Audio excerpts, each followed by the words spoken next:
When I was 21 years old, I worked in a maintenance and custodial role at a daycare just down the block. My responsibilities included disposing of trash, moving and arranging furniture for special events, performing preventive maintenance, organizing supplies, cleaning and maintaining the facility, caring for equipment, and generally ensuring a safe environment by reporting any suspicious activity that might lead to child abuse or neglect.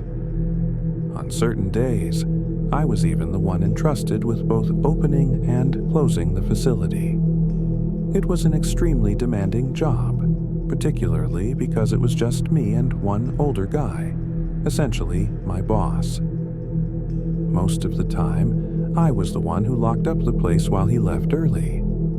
The daycare building stood on the grounds of a Catholic school and church, although I believe the daycare itself was open to everyone, irrespective of religion. The older worker, whom I'll refer to simply as Bob, was leaving early on this particular day.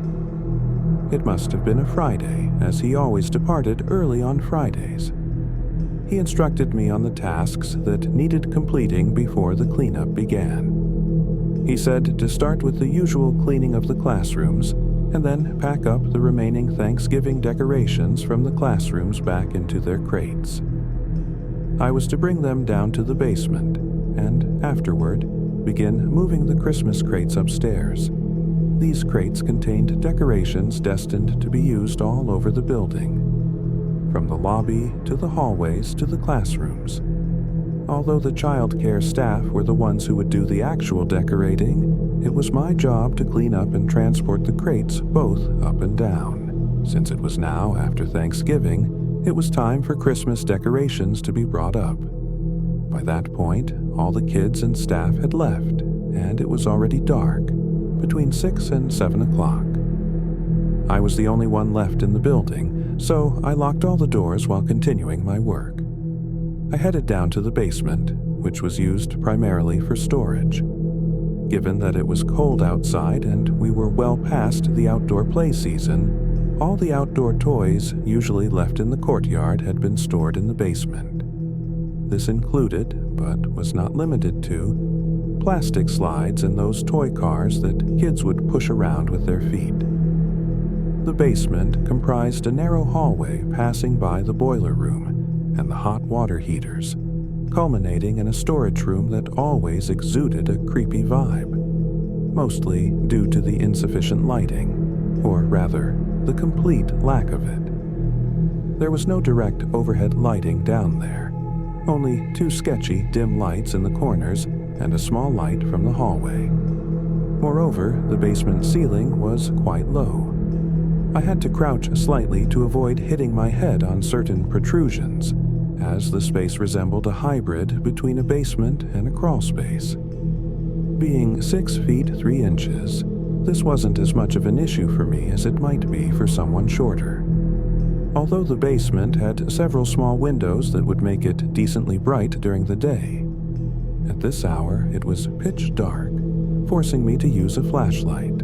I began bringing down the Thanksgiving containers one by one, placing them near to the front of the basement simply because I felt lazy and was eager to go home and start the weekend.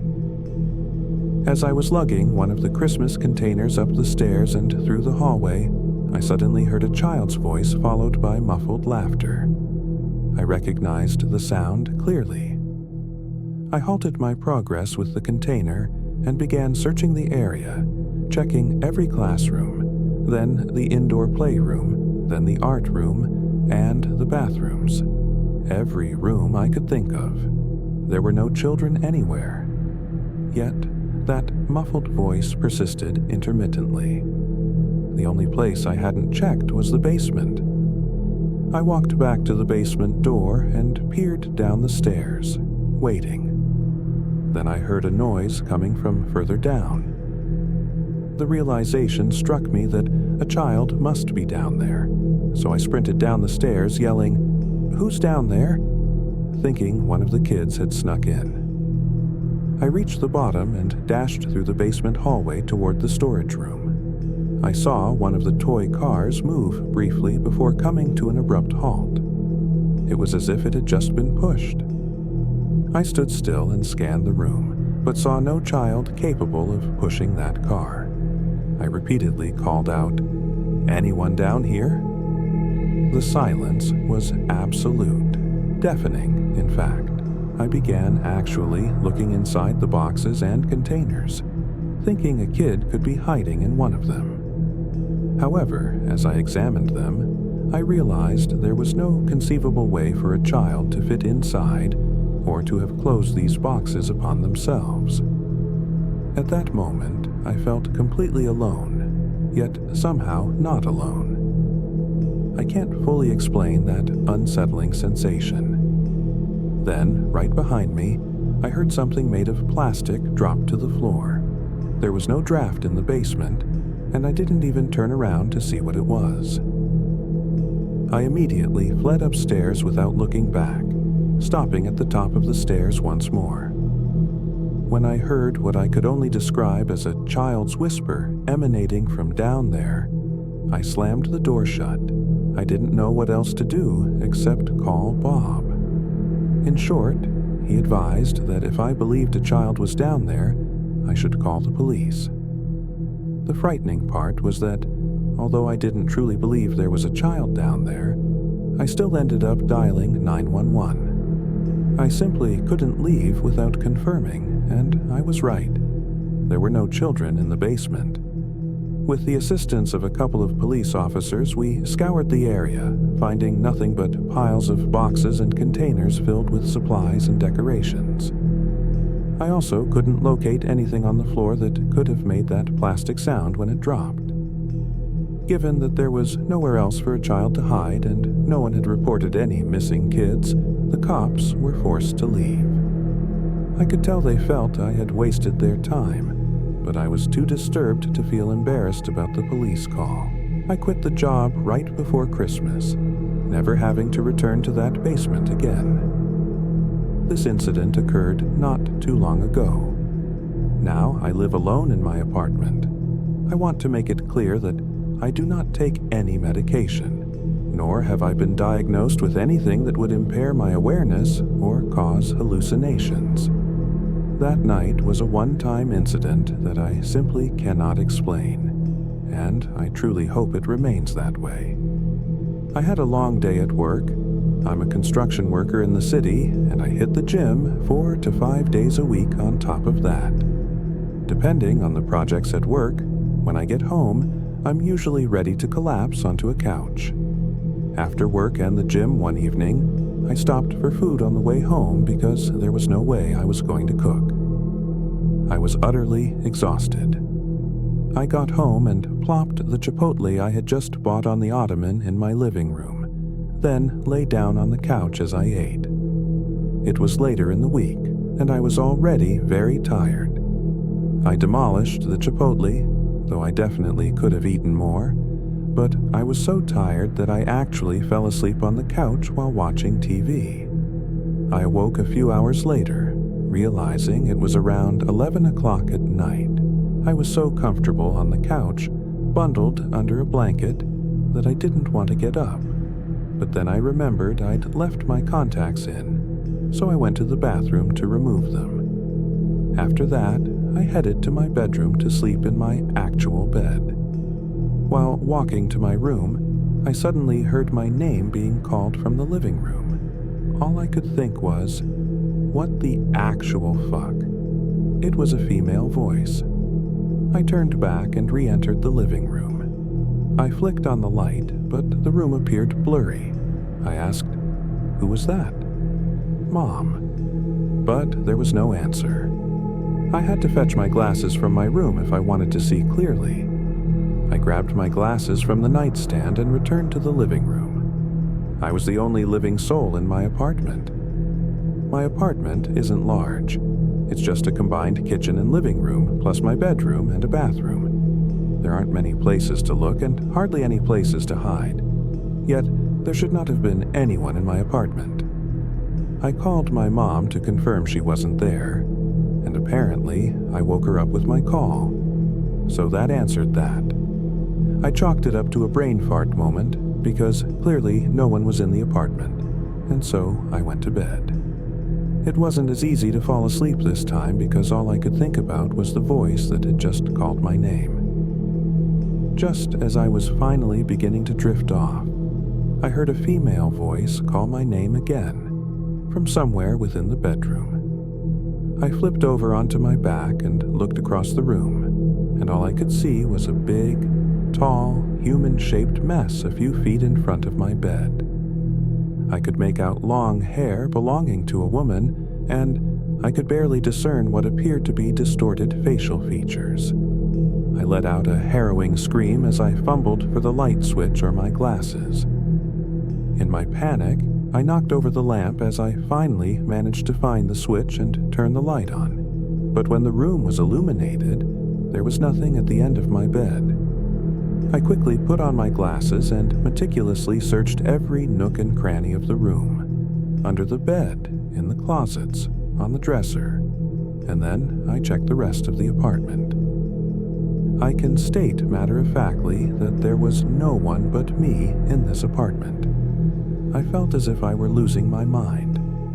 The only way I managed to go to sleep that night in that apartment was by convincing myself that I had hallucinated everything due to my lack of sleep or overwork. When I recount this experience to others, I tend to downplay it by saying, "Yeah, I hallucinated that one time." I don't go into detail about how real it all felt, because then some people doubt me or assume I was on drugs. Without a doubt, it was the scariest, most surreal moment of my life, hallucination or not. I'm 27 years old, living with my brother James in a house we share. I've never experienced anything profoundly strange or abnormal in my life, yet there was one week when I underwent a bizarre series of events. It all began on what I assumed would be an ordinary night like any other. I was in the kitchen washing the dishes before getting ready for bed when, suddenly, a plastic cup came crashing to the floor. The sound of it startled me and made me spin around from the sink. I observed the blue plastic cup bounce a few times before it finally fell motionless on the floor. That cup was one of those that normally sits atop the cabinet. I knew it had to have been standing upright, though. I had no idea what kind of force could have dislodged it from its place. It made absolutely no logical sense. I picked it up and returned it to the cabinet. Yet, that wasn't the final strange occurrence of the night. While lying in bed with the blinds shut, a strange, very faint glow suddenly appeared in my room, seeping through the blinds. I flipped over onto my side and tried to peek under the narrow crack at the bottom of the blinds, but I couldn't see anything. Honestly, as odd as it was, I was so comfortable in bed and too lazy to lift the blinds. I dismissed the light as something trivial, like a street light that had been fitted with a new bulb. I know it sounds a little ridiculous, but at the time I had no reason to suspect anything paranormal. The next day, I was home alone while James was at work. It was a dark, stormy day, and the house was constantly rumbling from the thunder, so when I heard a cup fall in the kitchen, I associated it with the thunder. I went to the kitchen to pick it up and realized it was the same blue plastic cup I had carefully returned to the cabinet yesterday. There was no way thunder could have knocked it down from where it was. I placed it on the counter and stood there, confused and a bit shaken, looking around the kitchen not knowing what to think. As I stood there, I heard a creak coming from the floor above me. The room above was actually my bedroom. I hurried to the stairs and called up for James, but then I instantly remembered he wasn't home. Perhaps it was just the thunder shaking the entire house. Still, I felt compelled to check my room for peace of mind. I went up the stairs to my room and turned on the lights, since all the rooms in the house were dark due to the storm. My room is square-shaped and features two large closets. The room was empty, as were the closets, so I turned off the light and went back downstairs. That night, when James got home, I discussed with him the strange events that had been occurring. He said he hadn't noticed any of it. Still, nothing that had happened up until that point was extremely unusual. For the rest of the night, everything seemed normal. I fell asleep with ease. I awoke at some off hour during the night. It was still dark, so I checked my phone. It was 2 a.m. I rolled back onto my side and shut my eyes. Then I heard the distinct sound of a finger tapping on a window, and I could feel my heart pounding in my throat. I didn't understand why someone would be knocking on my window, but I didn't want to see who might be out there. For some inexplicable reason, it took me that long to realize I was on the 2nd floor of the house, and therefore nobody could be outside my window. I pushed the sheets off my body and flipped to face the window. There was no one standing there on the inside, so I lifted the blind, and there was no one outside either. Still, I knew that I had heard what I heard, and I knew I wasn't imagining or dreaming it. I ran to my brother's room and began freaking out. I don't know whether he believed me or not. Quite frankly, I don't think I'd believe it myself if I hadn't experienced it. I ended up sleeping in the living room that night, and it's been 3 weeks now without any further paranormal incidents. I never believed in the supernatural until this happened.